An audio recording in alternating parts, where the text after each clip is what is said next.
पिछले क्लिप में आपने देखा था कि गुलामी, कैंटोनमेंट, ये जो शब्द है गुलामी का एक साम्राज्य है क्या, ऐसी क्लिप हमने आपको डाली थी। सबसे पहले तो मैं कहना चाहूंगा कि जो रिस्पांस इस वीडियो को, क्लिप को आया था, उसके लिए सबका धन्यवाद। और इंडिया के जितने भी 62 कैंटोनमेंट्स है, करीब करीब आधे से ज्यादा कैंटोनमेंट्स जो है इंडिया के, वहां से हमको अलग अलग विवरण, अलग अलग कमेंट्स, हमारे व्हाट्सएप पर भी मैसेजेस आए हैं और बहुत सारे वीडियोस शेयर हुए हैं। इसके लिए धन्यवाद।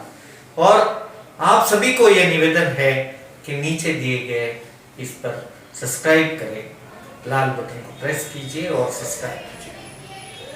चलिए आगे चलते हैं कि कैंटोनमेंट, ये जो शब्द है, ये गुलामी का एक साम्राज्य है क्या?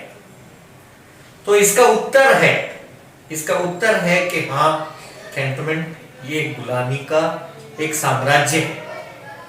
अब साम्राज्य आप कहेंगे कि कैसे साम्राज्य? अगर हम लेकर गए आपको तो 1924 में अगर लेकर गए, 1924 में अगर लेकर गए आपको, तो उस पीरियड में ब्रिटिश थे।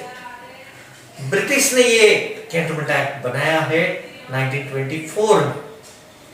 उसके बाद उसमें बदलाव हुआ, उसमें बहुत सारे चेंजेस हुए, भारत आजाद हुआ। भारत आजाद होने के बावजूद भी इस एक्ट में कुछ खास तरीके से बदलाव नहीं हुआ। अभी खास तरीके से ये देखा गया कि जितने भी नॉन मिलिट्री कैंटोनमेंट्स हैं, जैसे टोटल इंडिया में 62 कैंटोनमेंट्स हैं, 62 कैंटोनमेंट्स में से कुछ कैंटोनमेंट्स मिलिट्री कैंटोनमेंट है, तो वो मिलिट्री कैंटोनमेंट्स को छोड़ दीजिए। अभी देखिए, एक वन वर्ड कम्स कि भाई ह्यूमन राइट्स। अब ये ह्यूमन राइट्स, ये किस चिड़िया का नाम है बताइए? कैंटोनमेंट में ये ह्यूमन राइट्स चलता है, ये ओबे होता है। मैं ये समझता हूं और हम ये समझते हैं कैंटोनमेंट एक्सप्रेस की तरफ से कि ह्यूमन राइट्स दूर दूर तक यहां पर मौजूद नहीं है और होता नहीं है। अब स्टार्ट से अगर देखा गया कि डीजीडी का जो ऑफिस अगर हमने देखा, तो डीजीडी दिल्ली में है, दिल्ली में इनका ऑफिस है, वो उनकी मनमानी चलाते हैं। डीजीडी ऑफिस उनकी मनमानी चलाता है। दूसरा एक स्तंभ आता है लेजिस्लेचर में ये देखा गया कि एमएलए एमपीज जो होते हैं, ये मिलकर एक्ट बनाते हैं। वो उनकी मनमानी, उनको खबर नहीं होती है, वहां पर एक्ट बन जाता है। एक्ट, ये कैंटोनमेंट में जो रहने वाले लोग हैं उनकी कोई फिक्र ही नहीं, लेजिस्लेचर में वहां पर एक्ट बन जाता है। तीसरा आता है कि जहां लोकल लेवल पर मिलिट्री ऑफिसर और सीओ काम करता है। अभी वहां पर कैंटोनमेंट में अगर देखा गया कि लोकल लेवल पर सीओ और मिलिट्री ऑफिसर काम करता है, तो वहां पर मैं ये समझता हूं और हम ये समझते हैं कि कैंटोनमेंट में सादा सिंपल एक बात है कि आपको आपका पुरखों का जो घर है, उसकी जो दीवार गिर गई है, वो बनाने के लिए आपको परमिशन नहीं दी जाती। आपको परमिशन ही नहीं दी जाती। अगर आप वो दीवार बनाने गए तो आपका परमिशन ब्रेक होता है, आपको मिलता ही नहीं है।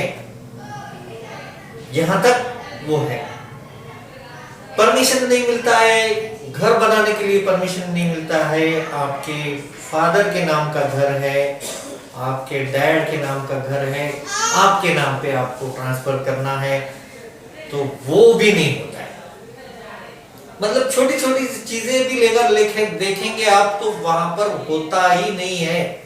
इतनी बड़ी तकलीफ है कैंटोनमेंट में। और मैं ये समझता हूं ये किसी एक कैंटोनमेंट का विषय नहीं है, किसी एक कैंटोनमेंट का विषय नहीं है, ये सभी कैंटोनमेंट में, भारत के सभी 62 कैंटोनमेंट्स है, उसके एक्ट्स ऐसे बनाए गए हैं कि वो सूटेबल ही नहीं है, सूटेबल ही नहीं है।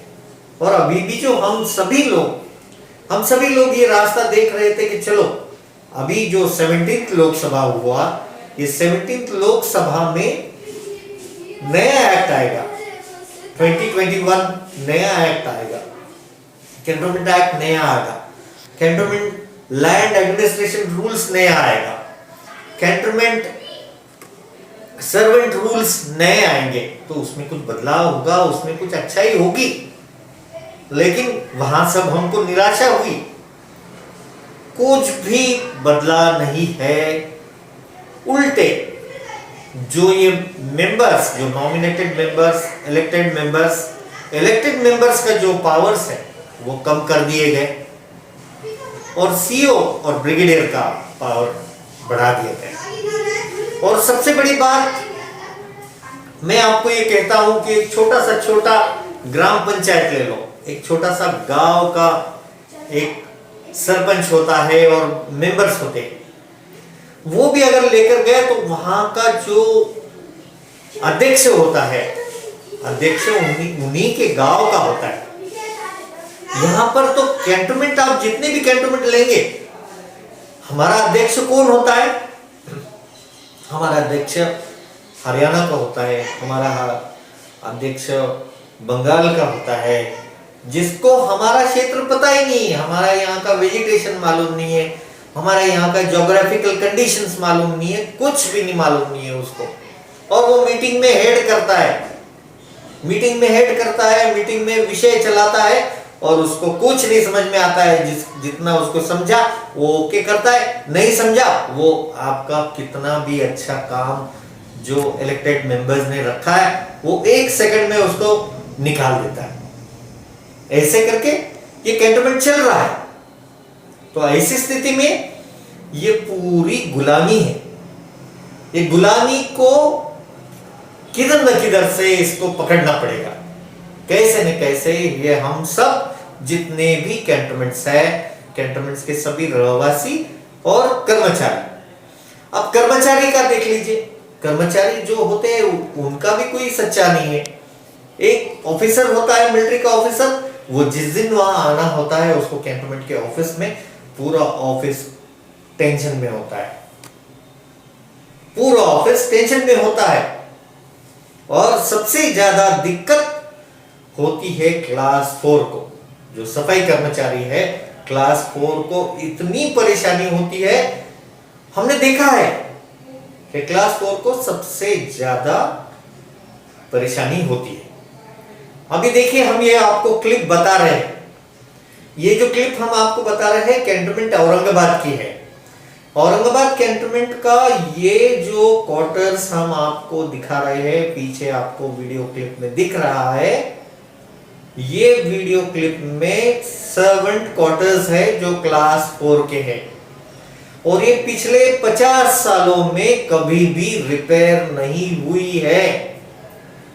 आप बताइए, ह्यूमन राइट्स आपका कहां गया? ह्यूमन राइट्स आपका कहां गया कि जहां कैंटोनमेंट में ये क्लास 4 के कर्मचारी हाथों से आपकी घर की गंदगी निकालते हैं, झाड़ू लगाते हैं, सफाई करते हैं। इसके बाद बड़े बड़े बैनर्स लगते हैं कि स्वच्छ भारत अभियान। अरे भाई, स्वच्छ भारत अभियान ठीक है, मान लिया कि स्वच्छ भारत हमको करना है, लेकिन उनका क्या? क्लास 4 जो कर्मचारी है वो क्या मानव नहीं है? वो ह्यूमंस नहीं है? उनको आप कैसी ट्रीटमेंट दे रहे हैं? किस प्रकार से ट्रीटमेंट दे रहे हैं? ये एक उदाहरण है, मैं आपको जो बता रहा हूं, ये कैंटोनमेंट औरंगाबाद, ये उदाहरण के लिए आप पकड़ लीजिए। और मुझे इतना ज्ञान है और इतने मेरे कॉल्स आए हैं कि पूरे जितने भी 62 कैंटोनमेंट है इंडिया के, वहां की यही स्थिति है। तो इसीलिए जो क्लास 4 का जो एम्प्लॉइज का जो प्रॉब्लम है उसको भी एक हल निकल सकता है, लेकिन ये जितने भी क्लास 4 के एम्प्लॉइज हैं उनकी यूनियन चल रही है। और थोड़ा आपके दिमाग पर थोड़ा जोर डाल के देखिए, क्लास 4 के जो एम्प्लॉइज है, थोड़ा जोर डालकर देखिए कि पिछले 50 सालों में उनकी जो संगठना है, पुरानी वाली जो संगठना है, उन्होंने किस प्रकार से और कहां काम किया है क्लास 4 के ह्यूमन राइट्स और उनके प्रॉब्लम्स को सॉल्व करने के लिए। नहीं किया। और अगर देखा गया तो क्लास 4 के जितने भी एम्प्लॉइज है उनको का बहुत बहुत बहुत दिक्कत है, बहुत दिक्कत है। उनका टाइमिंग पक्का नहीं है, उनके जो बॉडीली प्रॉब्लम्स है। अभी एक आदमी जब झाड़ू लगाता है, आपका मलबा साफ करता है, आपकी गंदगी साफ करता है, आपकी ड्रेनेज लाइन साफ करता है, उसको क्या मेडिकल प्रॉब्लम्स नहीं आते होंगे? जरूर आते होंगे ना, ये तो एक सामाजिक बात है। तो इसीलिए उनके लिए लड़ने वाला कौन है?